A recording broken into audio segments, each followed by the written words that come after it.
আসসালামু আলাইকুম, সবাই কেমন আছেন? নিশ্চয় ভালো আছেন। আজকে আমি আপনাদেরকে গরুর মাংসের মেজবানি রান্না দেখাবো। 20 কেজি মাংস নিয়ে নিলাম, সেখানে 3 কেজি মতো পেঁয়াজ কেটে দিলাম, তারপর আদা দিলাম, রসুন দিলাম,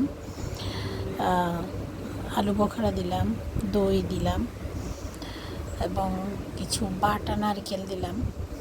তারপর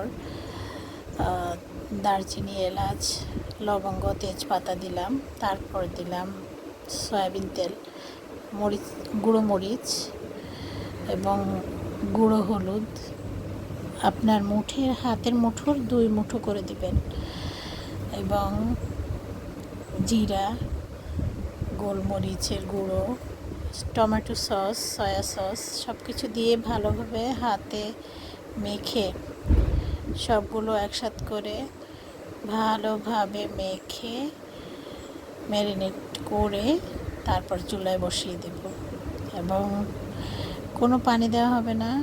চুলায় বসিয়ে রেখে ভালোভাবে জাল করে তারপর গুঁড়ো দুধ দিয়ে দেব, সাথে কিছু কাঁচামরিচ দেব।